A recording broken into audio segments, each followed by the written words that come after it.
கேள்வி பார்வையாளர் வணக்கம். இந்த நேர்காணலில் நாம் சந்திக்க இருக்கும் சிறப்பு விருந்தினர் திராவிட இயக்க தமிழர் பேரவையின் துணை பொதுச் செயலாளர் வழக்கறிஞர் ராமவீரம் வணக்கம். வணக்கம்.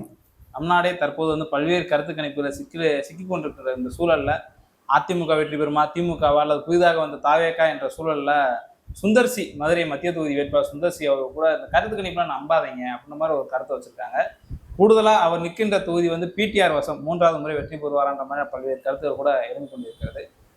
மதுரை மத்திய தொகுதியோட கலவரத்தை நீங்க எப்படி பாக்குறீங்க? இதுல ஒரு விஷயத்த அவர் என்ன சொல்றாரு அப்படின்னா, அதே தான் நம்மளும் சொல்றோம். தேர்தல் கணிப்பு அப்படிங்கிறத முழுமையாக நம்பல. ஆனா அதே நேரத்தில் தேர்தல் பணி நாம் செய்ததன் அடிப்படையிலோ இல்லை மக்களை இங்கே சந்தித்ததன் அடிப்படையில் பார்க்கும் பொழுது மதுரை மத்திய தொகுதியை பொறுத்தளவு திராவிட முன்னேற்ற கழகத்துக்கு தான் வெற்றி வாய்ப்பு இருக்கு. 3வது முறையாக முனைவர் பழனிவேல் தியாகராஜன் அவர்கள் தான் வெற்றி பெறுவார் அப்படிங்கிறதான் இன்னைக்கு சாத்தியக்கூறு அதிகமாக இருக்கிறது. ஆனால் அதே நேரத்தில் இவர் சுந்தர்சி மே 4ஆம் தேதி பார்ப்போம் அப்படின்னு சொல்றாரு. பட் மே 4ஆம் தேதி பார்த்தாலும் கிட்டத்தட்ட இதுதான் முடிவாக இருக்க போகுது. ஏன்னா அவர் மதுரைக்கு புதியவர், இதற்கு முன்பாக மக்கள் பணிக்கு புதியவர், இப்போ தான் சார்ந்த துறையிலையும் அவர் பெருசாக எதுவும் செஞ்சதில்லை. அப்படி எதுவும் செய்யாத ஒருவர் திடீர்னு மக்கள் பணிக்குள்ள நுழைஞ்சு வருவது அப்படிங்கிறது மதுரை மக்கள் எந்த அளவுக்கு அதை ஏற்றுக்கொள்வார்கள் அப்படிங்கிறது இருக்கு. அவர் அந்த கள நிலவரத்தையே புரியாமலே பேசிட்டு இருந்தார். சும்மா இது சரியில்லை அது சரியில்லை அப்படின்றார். இப்போ அவர் சொல்லக்கூடிய வேலைகள் எல்லாமே சாதாரண ஒரு மாநகராட்சியிலையோ இல்லை மற்றவங்களையோ செய்யக்கூடிய வேலை தானே தவிர ஒரு அமைச்சர் ஒரு சட்டமன்ற உறுப்பினர் செய்யக்கூடிய வேலையில் இது என்னென்ன தவறுகள் அப்படிங்கிறது எதுவுமே அவரால் பெருசாக சொல்ல முடியாது. இருந்தாலும் கூட அவர் ஒரு ஜாதி அடிப்படையிலான ஒரு வேட்பாளராகத்தான் அவர் இங்கே நிறுத்தப்பட்டாரே தவிர இது எந்த விதத்திலையும் அவர் மதுரைக்கும் அவருக்கு தொடர்பு இல்லை, மதுரைக்கு மக்களுக்கு சேவை செய்யணும் அப்படிங்கிற நோக்கத்துலலாம் அவர் வரல. ஏன்னா தொடர்ச்சியாக வீழ்த்த முடியாத நபராக 2 தேர்தலில் பழனிவேல் தியாகராஜன் அவர்கள் இருக்கிறார். முதல் தேர்தல் மட்டும்தான் அதிமுக நேரடியாக அவரை எதிர்கொண்டது. பேராசிரியர் ஜெயபால்னு ஒருத்தர் அவரை எதிர்த்து போட்டிட்டார். போன முறை பார்த்தீங்கன்னா அப்போவுமே இதே மாதிரி கூட்டணி கட்சி கொடுத்து அவர் ரெட்டலை சின்னத்தில் நின்னார். பசும்பொன் மக்கள் கழகம்னு சொல்லி நின்னார். ஜோதி முத்துராமலிங்கம்ன்றவர் அப்போதும் அமைச்சர், இவர் வெற்றி பெற்று அமைச்சரானார் பழனிவேல் தியாகராஜன். அப்போ இந்த முறை மறுபடியும் அதே ஒரு நிலையில புதிய நீதி கட்சி கொடுக்குறாங்க. அப்போ சரி, புதிய நீதி கட்சி மதுரையில் ஏதாவது ஒரு பெரிய ஒரு செல்வாக்குள்ள கட்சியா அப்படின்னு பார்த்தீங்கன்னா அப்படி ஒன்றும் அவங்களுக்கு செல்வா அவர் ஒட்டுமொத்த தமிழ்நாட்டிலே அவங்களுக்கு செல்வாக்கு இல்லை. அதாவது ஏசி சண்முகம் என்கிற ஒரு தனிநபருக்காக தொடங்கப்பட்ட கட்சி. அவர் தான் சார்ந்த ஜாதியை முன்னிலைப்படுத்தி அந்த கட்சியை நடத்திட்டு இருக்காரு. அப்போ அதுக்கு சார்பாக இங்கே சீட்டு ஒதுக்கும் போது எல்லாருக்குமே ஒரு வியப்பாக இருந்துச்சு. யாரு அவங்க போய் இங்கே வாங்கியிருக்காங்களே, எப்படி சீட்டு இதாகும் அப்படின்னு. அப்போ அவங்க முழுக்க என்ன நினைக்கிறாங்கன்னா, இவர் சார்ந்த சமுதாயத்தை சேர்ந்த ஒருத்தரை எதிர்த்து நிப்பாட்டிடுவோம் அப்படின்னா நம்ம இவருடைய வெற்றி பெற விடாமல் தடுத்துடலாங்கிற ஒரு குறுகிய அளவில் தான் அவங்களுக்கு சிந்தனை இருந்ததை தவிர, அப்போ உடனே சுந்தர்சி எவர்னா பிரபலமாக ஒரு இயக்குனர், குஷ்பு வருவாங்க, மனைவி பிரச்சாரத்துக்கு வருவாங்க என்றதான் இருந்ததை தவிர மக்கள் என்ன நினைக்கிறாங்க அப்படிங்கிறத பார்க்கும் பொழுது அது எந்த அளவுக்கு இல்லை. இவங்க அந்த பிரச்சாரத்திலே பார்த்தீங்கன்னா தான் மதுரைக்கு என்ன செய்ய வேண்டும், அதாவது ஒரு தேர்தல் பிரச்சாரம்ன்றது எப்படி இருக்கணும் அப்படின்னா, நான் இதற்கு முன்னாடி என்ன செஞ்சுருக்கேன், அடுத்து என்ன ஜெயிக்க வச்சா நான் என்ன செய்வேன், இதுதான் ஒரு கட்சியோ இல்லை ஒரு தனிநபரோ தேர்தலை சந்திக்கும் போது அவங்க சொல்ல வேண்டியது. இப்போ திமுக அதில் எப்போதுமே மிகச்சரியாக இருக்கும். முதலில் தமிழ்நாடு இந்திய அளவிலான தேர்தல் வரலாற்றிலேயே ஒரு தேர்தல் அறிக்கையை தந்து தேர்தலை சந்தித்த கட்சினா திமுக தான். அதற்கு முன்பாக வாக்குறுதிகள்னு வேணா கொடுப்பாங்களே தவிர ஒரு தேர்தல் அறிக்கைங்கிற ஒரு ப்ரெஸ்கிரைப்டு ஃபார்மெட் யாருமே கொடுக்கல. திமுக தான் முதல் முறையாக கொடுத்தது. அப்போ அந்த தேர்தல் அறிக்கையில் என்ன இருக்கும்னா, என்ன செஞ்சுருக்கோம், என்ன செய்ய போகிறோம் அப்படிங்கிறது தான் அந்த தேர்தல் அறிக்கையில் இருக்கும். அதை போன்று பிடிஆர் அவர்கள் தன்னுடைய ஒவ்வொரு 6 மாதத்துக்கும் தான் என்ன செஞ்சிருக்கேன் அப்படிங்கிற தன்னுடைய செயல்பாட்டு அறிக்கையை கொடுத்துட்டு இருந்தார். 5 ஆண்டு முடிவில் 5 ஆண்டுகளில் என்ன செஞ்சிருக்கேன்னு அறிக்கை கொடுத்தார். ஆனால் இவங்க பார்த்தீங்கன்னா முழுக்க தனிநபர் பிரச்சாரம் தான். ஒரு பிடிஆர்கிட்ட போக முடியாது, நீங்கள் யாரும் அவரை அணுக முடியாது, ஒரு வீடு பங்களா உள்ளே நுழைய முடியாது, உள்ளே போனால் நாயை விட்டு கடிக்க விட்டுருவாங்க. இது போன்ற ஒரு தனிநபர் விமர்சனம் தான் இருந்ததை தவிர அங்கே ஒரு ஆக்கப்பூர்வமான இந்த செயலை இவர் செய்யாமல் விட்டுட்டாரு, இந்த திட்டத்தை இவர் கொண்டு வராமல் விட்டுட்டாரு அப்படிங்கிறது எதுவுமே அவர் சொல்லலை. இப்போ உள்ளபடியே நீங்கள் திமுகவிலேயே மற்றவர்களை காட்டிலும் அதிக எதிர்ப்புகளை சந்திக்கக்கூடிய ஒரு நபராக பழனிவேல் தியாகராஜன் இருப்பதற்கே என்ன காரணம் அப்படின்னு பார்த்தீங்க அப்படின்னா, திமுகவிற்குள்ளேயும் ஒரு ஆன்மீக முகமா பழனிவேல் தியாகராஜன் இருக்காரு. ஏன் அப்படின்னா, இது நீ திமுக என்ன குறை சொல்லுவாங்க, இந்துக்களுக்கு எதிரான கட்சி அப்படின்றது தான் பாஜகவோ இல்லை மற்ற எல்லாரும் சேர்ந்து ஒரு குறையா சொல்லிக்கிட்டே இருப்பாங்க. ஆனா அந்த இடத்திலும் பழனிவேல் தியாகராஜன் போன்ற ஒருவர் இருக்கும்போது அந்த பிரச்சாரம் அடிபட போகுது. அந்த நேரத்தில் இவரை போன்ற ஆள்கள் பதில் சொல்லுவாங்க. இப்போ நேற்றைய தினமே சித்ரா பௌர்ணமி நாளில் நான் பழனியில் வந்து சாமி இவர் முருகனை வந்து தரிசித்து விட்டு அந்த பேட்டி கொடுக்குறார் சுந்தர்சி. தன்னுடைய குடும்பத்தோடு வந்து சாமி கும்பிட்டுட்டு தான் அந்த பேட்டி கொடுக்குறாரு. பழனி கோவிலுக்கு பழனிவேல் தியாகராஜன் குடும்பம் என்ன செஞ்சிருக்குன்னு அவருக்கு தெரியுமா? பழனி கோவிலுக்கான திருப்பணிகளை செய்த முதல் உபயதாரர் யாருன்னா பழனிவேல் தியாகராஜன் அவர்களுடைய குடும்பம் தான். அதே போல் இன்னைக்கு உலகம் முழுவதும் வந்து போகிற சபரிமலையுடைய ஐயப்பன் சிலையை செஞ்சு கொடுத்தது யாருன்னா இவங்க குடும்பம் தான். தமிழ்நாட்டில் மீனாட்சி அம்மன், மதுரையில் இருக்கக்கூடிய மீனாட்சி அம்மன் கோவிலுக்கு அதிகமான நிலப்புலன்களை கொடுத்து அந்த திருப்பணிகளை செய்து வைத்தது இவங்க குடும்பம் தான். கிட்டத்தட்ட 3வது தலைமுறையாக அவங்க வீட்டில் தான் அரங்காவலர் குழு பொறுப்பில் இருக்காங்க. இவருடைய தாத்தா பிடி ராஜன் இருந்திருக்கார். உங்கள் அப்பா பிடிஆர் பழனிவேல் ராஜனும் திருப்பணி குழு தலைவராக அரங்காவலராக இருந்திருக்கார். அதே போல் இப்போ உங்களுடைய அம்மா வந்து திருமதி ருக்மணி பழனிவேல் ராஜன் அரங்காவலர் குழு தலைவராக இருக்கார். ஆக இதெல்லாம் இவர் இருக்கிறதுனால இதை நம்ம சொல்ல முடியாது அப்படிங்கிற விஷயத்துல அவங்க அவர் மேலே இன்னும் பதட்டமாகி இதெல்லாம் சொல்கிறாங்க.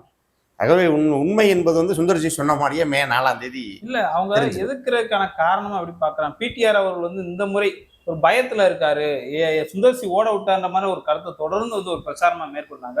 பிடிஆரவே இதை இது பண்ணிட்டாரியா, அப்ப சுந்தர்சிக்கு தான் வாய்ப்புன்ற மாதிரி ஒரு கருத்து இருக்கு. அதன் அடிப்படையில் சொல்ல வராரா? உண்மையிலே இங்க செல்வாக்கு பெற்றிருக்கு அந்த கட்சி?